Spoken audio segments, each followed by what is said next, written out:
Welcome to Business World. I'm your host Siddharth, and in today's edition of BW Hotwires, we are talking to Mr. Ashish Joshi, who's the CEO of Classic Legends, the brand that got you the Jawa Motorcycles. Welcome to the show, sir. Thanks, Siddharth. Thanks for having me on this. Sir, tell us, COVID has been a big disruptor for the whole auto industry. We saw zero sales coming from Maruti back in April, and then again semiconductor shortage, supply chain issues, etc., etc. How has it been at Jawa Motorcycles? The whole COVID pandemic, lockdowns, issues, and etc. So, Siddharth, the COVID piece has impacted the industry. We got hit similarly. I can only say that we have been behaving, or our sales or our production has been behaving exactly like the others. In terms of certain periods we were better, certain periods we were keeping pace. From a sales point of view, because dealerships were closing down in April of this year, whereas the second wave hit, all of us got impacted. Then May was essentially everything was closed down. June again, parts were opening up, certain states opening up with different timings, curtailed opening hours and stuff. So it affected the entire industry. So we've been impacted by the same piece. On the semiconductor front, we were a little bit, how would I say, I wouldn't call it lucky, but we were a little bit more planned. So the semiconductor piece hasn't hit us that bad. So that is where we are. In terms of the other impacts, from a supplier point of view, yes, suppliers were impacted again. Our suppliers were hit with the lockdowns coming in. See, again, a company like ours, with our supplier base mostly out of Pune or Maharashtra, and Maharashtra suffered the brunt of the second wave. It was until recently the largest numbers every day. So that has impacted us, but happy to report that all of the suppliers back on stream, full swing, parts being supplied to us, us manufacturing the motorcycles, putting them out into dealerships. So all of that, as the wave has subsided, all of that is back on track now. Great to hear that, sir. Now, coming to the brand Jawa. So the Jawa brand is a legendary brand, especially in India. And you have been at the helm of affairs since the beginning. So now I want to understand, how has the journey been? This is a brand which is very well known in India. People have grown up with it, but starting a new brand is always challenging. Building touch points, building the marketing, building supply chains, etc., etc. So how has this been since beginning till now, and what kind of traction have you got? How many touch points do you have, and what is your expansion plans? So Siddharth, when we were contemplating this journey, there was an important decision at the very beginning. It was, where do we start? Should we start where original Jawa in the 1970s left off, or do we give it a new look, a new flavor? Now, what we imagined on the product at that point of time was that, look, it has to be modern in terms of its technology, in terms of the performance, in terms of what you think the customer expects, but yet carry a certain DNA, a certain character of the old. And that is what we attempted. Now, if you look at the product, Jawa always was known for two-stroke motorcycles back in the 70s. But here in modern world, you couldn't do a two-stroke. So we put in a four-stroke. And again, Jawas were known for road racing capability in the 60s, 70s, the 6 times champions of the International 6-day trials, the ISTT, lots of the aerodrome races in India, be it Sholavaram in Chennai, be it Loegaon in Pune, Juhu in Bombay, or even Safdarjung in Delhi. Lots of these races won by the Jawas in the 250cc category. So we had to build that sportiness, that piece onto the new product as well. That's where our engine design came into play. And because we were confident that we would be able to match the technology and the character part, we went in for for fuel injection. We went in for water cooled, double overhead cam, all of that from the very beginning. Which is why when the transition happened between BS4 and BS6, we had all the tech packed in already. So all of that helped us. The engine which came out, 27 horsepower, about 27, 28 Newton meters of torque. And all of that gave the machine that punch, that edge. Again, from a frame design point of view, we were very clear. Javas were always known for handling, also for braking and suspension, the ride. So all of this was specifically designed and tuned for an optimum performance level. Ours is the only frame, I can very proudly say, which uses a lot of forged parts in there. That improves the strength of the frame without adding to as much weight. If you were just welding it, you would need more of the weld, more of the weight to get the same amount of stiffness. So that is what a stiff frame helps, aids in the handling of the machine, the braking, the ride quality. Again, suspension setups and braking setups. Again, Continental, who are our ABS partners, rated the braking on the Java as one of the best that they've seen. In fact, they took our machines to a safety conference of theirs as well, where they were highlighting the safety aspect of it. So that is how we thought of and built the motorcycle. That motorcycle is very central to that brand theme, because the living incarnation of that brand is the motorcycle, and that's what counts. The product and the brand merge in there. From there, again, if you look at dealership touch points, we started off with 100 dealerships in 100 days, and then we said we will not expand until these guys have stabilized. And we did not expand until March of 2020. Now, during the lockdown period last year is where we again put a dealership expansion program on board. And from there, we went on to having 187 dealerships at the end of the financial year. So that was 31st of March this year. And we have now expanded that number to 209 touch points. And with the plan being to hit a number of 250 and a number of 300 by the end of this year. And by the end of this calendar year, I mean. So that's the expansion plan. And we are now, initially, the first 100 dealerships were mostly urban centric. You wanted to be in the bigger markets. You wanted to have presence there.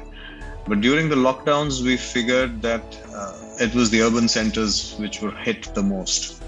And that is where in the first phase of expansion, we started moving out not only to semi-urban, but also to certain rural areas where we found that motorcycles sell. And that's what we've done. So all of our newer dealerships are all coming up in tier 2, tier 3 cities and towns. So now let's come to Jawa Parak. What was the philosophy behind bringing a motorcycle like Parak? And there were initially some niggles, right? We were not getting the bikes on the showrooms, and we also did not get to ride it initially. So now how is it? What are the customer viewpoints on that, feedback on Parak? Because it's quite a unique product. There is nothing there from the competition there. If anybody talks about Java, they quickly say, have you seen the Java Parak? So this is quite a halo product, should I say. What is the feedback that you're getting, and what was the idea behind whole Java Parak?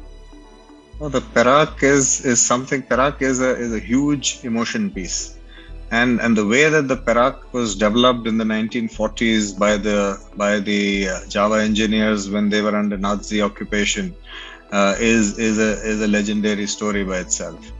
But we did something similar.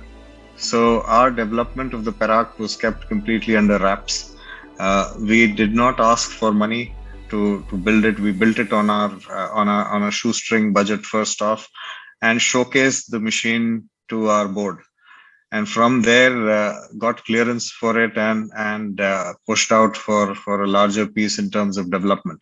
Now, Parak is a very different kind of product. It's a single seater, so it's a very individual. How do I say? It's a very individual machine. It's I and my motorcycle. I, me, my motorcycle, that kind of genre. And there is a very strong view from us that it is supposed to be a single seater, which is why we've not put in a second seat provision or put in a second or an accessory that can be fitted in behind, because we firmly believe it's that kind of motorcycle. You want it for your own. You want it for your own solitude. You want to ride alone, and a lot of motorcyclists echo that feeling, that this is my space, and that's why that motorcycle is just it's seen success like nothing else. It just flies off the shelves for us. And see, the thing was, we launched the machine, and there was a production plan which was set up for it, and COVID hit us.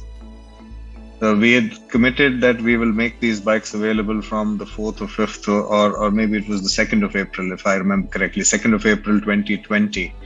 And by the time we were coming in close to that, we were having issues. We all know what was happening in China, what was resulting in India at that point of time. So we had to delay the availability of the machine. So the machine was then made available as the lockdown started lifting in July last year, July of 2020. And from there on, we haven't looked back.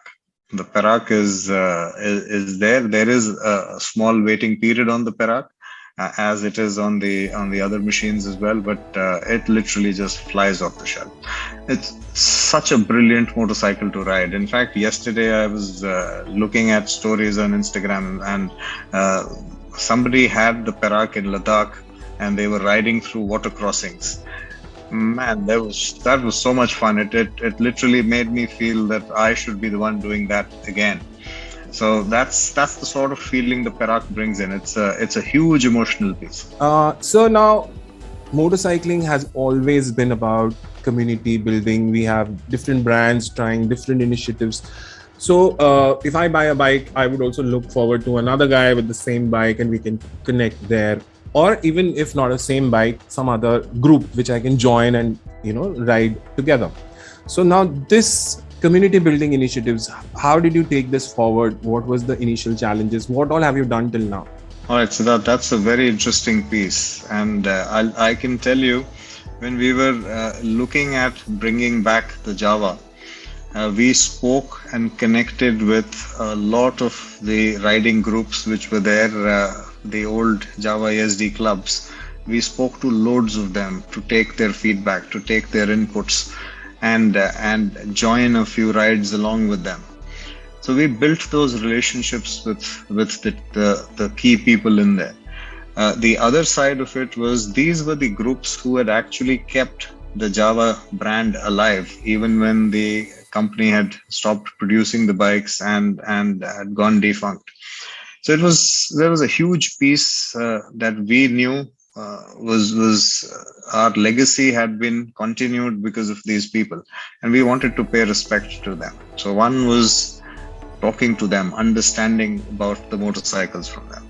The second piece was to make parts available, to make motorcycles come back on the road. So we started off an initiative, and this was even before we'd launched the Java, a program to bring 10,000 old Java and SD motorcycles back on the road. And we touched base with mechanics across the country. We held mechanics meets, we held rider meets to bring all of them together to find out if somebody had an old motorcycle which was not in roadworthy condition, how could the mechanics bring it back. There were instances where people said tires is the issue, because the 16-inch tire on both the Java and the SD was only made by MRF, and they would only have a certain quantity. We stepped in, we said we'll pick up a larger quantity if you can do us a batch. And that is how we maintained supplies of that. Or there was the piston cylinder kit which was having an issue. We actually developed a company in Chennai who currently also supplies the piston cylinder kit now. And we ensured that enough of it was being made available. There were certain parts coming in from the Czech Republic, for instance, gearbox items which were not available. All of this helped bring 10,000 plus old motorcycles which were not on the road back in. And so much so that the price of an old second-hand Java or a SD hit 1.25 lakhs as well. If you had a nicely restored motorcycle, you could charge that money, and there were not many people willing to sell. So a motorcycle which would normally trade for 25,000-30,000 rupees suddenly was commanding these sort of prices. And that was very, very nice to watch, and a lot of mechanics coming back into the business. That was very good. That was one of our key initiatives. We also did one thing when we were launching the product. We brought in our community groups from across the country, a few people from each group into Bombay, where we had launched at the Mehboob studio. And we had a full session where we showed them the bikes. We had events, we had felicitations of the community happen there. And we were told that there's no manufacturer has ever done this before. Not at the time of launch, where you have press on one side and this thing on the other side. So that is where we were. So, and post that, since the launch, with the Java motorcycles being sold, every person who buys a motorcycle is told about the riding club in their city. And lots of them have come together. They've joined the old clubs. Some of them have formed newer clubs in areas where the old community wasn't present. And they all look forward to riding together. And we recently in July celebrated the International Java Day. And we missed 2020, where we could only do it online in July. But in July 2021, we had about 2,200 riders in 80 locations across India celebrating International Java Day. And this is, again, International Java Day is a community-led initiative which was started off in 2002. This was the 19th year of it, and it was, they just picked up with this. They wanted to celebrate the second Sunday of July each year as International Java Day, and that tradition continues, and we support that tradition for our community groups. So, sir, now we are in August. We have the Independence Day coming up, and you have the Forever Heroes initiative. Now, could you tell us a little bit about this and the collaboration with Indian Army? So this year on the International Java Day, which was 11th of July, we launched a special tribute to the Indian Army's victory, 50 years of the Indian Army's victory in the 1971 operations. And we put out two motorcycles, which is the Java Khaki and the Java Midnight Grey. The Khaki was our ode to the Indian Army and the armed forces. The Midnight Grey was a salute to the famous victory in the night at Longewala. And that was one of the pivotal battles fought on the western side of the thing. Bulk of the action was on the eastern front, where we all know Bangladesh, East Pakistan, all of that piece. But on the western front, this was a very significant victory, which actually stopped the Pakistani invasion into the Indian side in its tracks. So that's what the Midnight Grey is all about. Now, these were all under an initiative which we call Forever Heroes. And Forever Heroes was coined or conceptualized as we were formulating Java. It's a cornerstone of the brand's existence. And that's what we figured, that look, even when we were bringing out the first of the motorcycles, the first 13 were auctioned and money was raised, which was handed over for the Armed Forces Flag Day Fund. So this is something which is ingrained in the company. It is ingrained in the Java community as well. So give back for the forces, respect for the armed forces is something which is a huge piece of our existence. And given this, we also approached the Army headquarters, and the armed forces, the Indian Army was so kind to allow us the use of the insignia. It was the first time ever. It was a huge honor to be able to carry the Indian Army's insignia on our motorcycles. And we're very thankful to them that they allowed us this honor. And So these commemorative motorcycles are our salute to the braves who defend this country like nobody else can, and that is what allows us to sleep in peace and to be able to conduct business in peace. Great initiative. So now tell us about any more celebratory rides that are coming up under this initiative. So we recently did a Kargil Vijay Divas ride, which was with the Northern Command. And again, this was a unique ride where they had 75 Java motorcycles start off from 4 different locations and congregate at the Kargil War Memorial in Dras. And you had rides starting off from different locations under 14 Corps, 15 Corps or 16 Corps, and then the Northern Command headquarters. The ride was led by the Northern Army Commander Lieutenant General Y.K. Joshi, and the 3 other Corps commanders, all Lieutenant Generals again, were leading the contingents from all the other locations. And this ride congregated together in Dras, and you had 4 Lieutenant Generals of the Indian Army, 4 premier officers of the army leading this contingent into Dras, and it was a sight to behold. And it gives me goosebumps even talking about it, and the atmosphere there. And how can I say it was a very emotional moment for us on this ride as well. And similarly, we're also doing a Battle of Turtuk ride from Leh to Turtuk, which is the last village in India. This is with the Ladakh Scouts Regimental Center. And Ladakh Scouts was a militia unit at that point of time in the 71 war. They were not part of the regular army as they are today. So this is celebrating 50 years of their existence as well, because soon after that they were formed into a regular fighting unit and then later absorbed into the Indian Army. So it's a ride to celebrate that. Then there is a Battle of Longewala ride, which we are planning on the actual days when that battle was fought. That ride is to go out from Pune and ride all along Gujarat and then Rajasthan and have a stop in Jodhpur and move on towards Jaisalmer and to Longewala. So all of that, these are some of the rides initiatives that we're doing. We're also working with lots of the sub areas of the army who are holding celebrations of the Swarnim Vijay Varsh, and we are supporting that. We are going to be a part of quite a few celebrations across the course of the year. That is some great stuff that you're doing with the army, sir. And now coming to the auto industry, we have a lot of traction for electric mobility, software-driven mobility. Every segment is looking into that, and this will obviously take off in the next 5 years. I want to understand, what are your plans?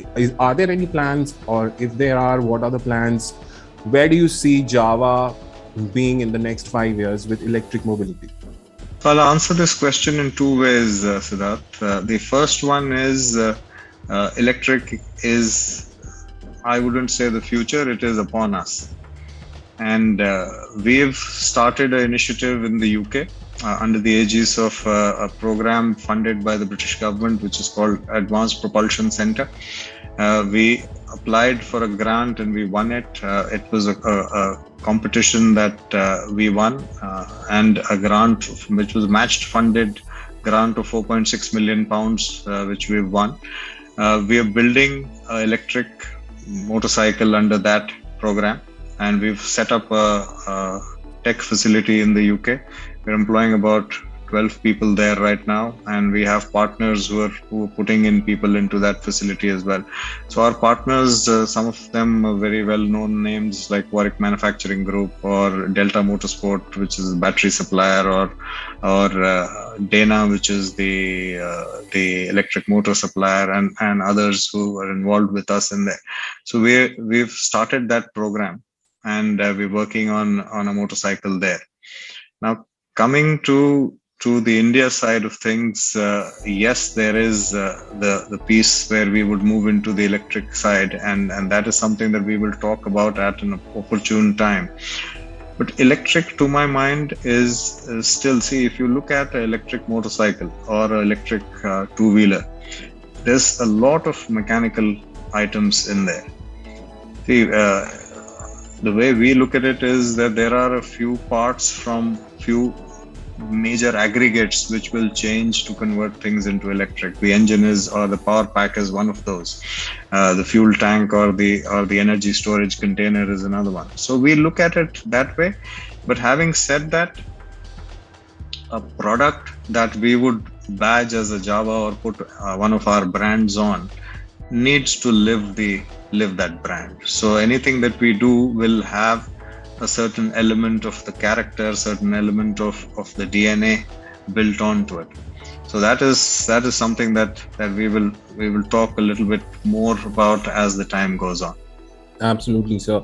So now one question on flex fuels. Gadkari ji has been advocating ethanol or some other type of flex fuel for two-wheelers. Now, while he is right in his own way, do you think this is a feasible idea? Do you think you would actually be taking this up in the future? See, flex fuel, Siddharth, is already there. Something which is commercially called as E10 is the one which is being sold. So this has 8.5% of ethanol. So engines are already capable of handling that. Even ARAI, for example, or certifying body, when they check with E5, which is the reference fuel that they use, which has got 5% ethanol on it. Now, as we move along, usage of ethanol, and countries like Brazil have shown us this, that the usage of ethanol is actually making them self-reliant. And that is something that a country like India should also be looking at doing, given our huge petroleum import bill. From a technical point of view, as you move on E10, everything is fine. As you move along on to say a E25 or higher, you'd have to look at from the engine side. I would say you have to look at the gaskets, you have to look at the plastics. All of these should be able to sustain E10, and to my mind, even the move to E25 should be okay. Anything beyond that is where you'd have to start re-looking at materials that go in rubbers, plastics, gasket material, all of that be re-evaluated for flex fuel. And those are then once you've evaluated and changed the grades for those, your engines are essentially ready. The other thing to look at is, with everybody in with fuel injection technology, you just have to look at the injector's cleanliness. And once the flex fuel is or ethanol based fuel is flowing through it, are the injector nozzles clean enough and all that? So those are things that need to be studied and then implemented. Absolutely, sir. So now I had spoken to my biking group about me interviewing you. So they were asking me, they all like the Java products, especially the Parak and the 42. What are your plans for a larger capacity engine or a larger capacity bike? I think all I'm going to say to them, wait for it. So my last question to you, we are all going through the pandemic and the auto sector is like really affected, supply chain issues, semiconductor issues. So at Java, what are your short to mid-term plans, next 6 months to 1 year? What are you looking at? I think I'm looking forward to the markets being allowed to open, keeping fingers crossed that the third wave doesn't hit us. Looking forward very much to this festive season again, which is a month and a half away at best, and selling a lot of motorcycles and riding a lot more. As the markets open up or as the COVID wave goes behind us, I would personally like nothing better to ride every week. Like we used to do in the pre-COVID times, 40-50 of us getting together on a Saturday or on a Sunday and just opening up motorcycles and riding them. Riding a motorcycle, wind in your hair, so much pleasure. I can't tell you how much that has been missed. And the annual rides into Ladakh on Java, we've been missing those too. The Ibex trails that we did in 2019, I can't even tell you the amount of fun and the amount of bonhomie, camaraderie, which was built in, and we want to continue with many more of those. So I'm looking forward to all of these things as we go along over the next few months. Great. So, sir, one last question. A message basically I want from you to the riders who are actually waiting to ride or actually waiting to go ahead and buy a Java motorcycle, or actually taking their Java motorcycles to Ladakh, as you said. So first one, keep safe. Ride only if the situation allows you to. If the COVID protocols are being followed, always wear a mask. And I don't want to sound repetitive, but hand sanitization, all the safety protocols first, and then ride safe. And when you ride, have fun. And the Java motorcycles are meant to be ridden across tarmacs, and there's so much fun when you open up the throttle and see everybody else left behind. Wear all the safety gear that you can whenever you are out on rides. So following those. It's very important. A good helmet, riding gear with adequate protection, and gloves. Don't forget the gloves, because knuckles take a huge hit when you're riding fast or riding off road with stones getting thrown at you. So basically, ride safe every time. Thank you, Mr. Ashish. Thank you, sir, for talking to us and explaining what the whole Java brand is about, and also about the Forever Heroes initiative, which is a great initiative towards celebrating Indian Army's victories. We wish you all the best and ride safe. Thank you, Siddharth. Thank you for having me on your show. Good to speak to you.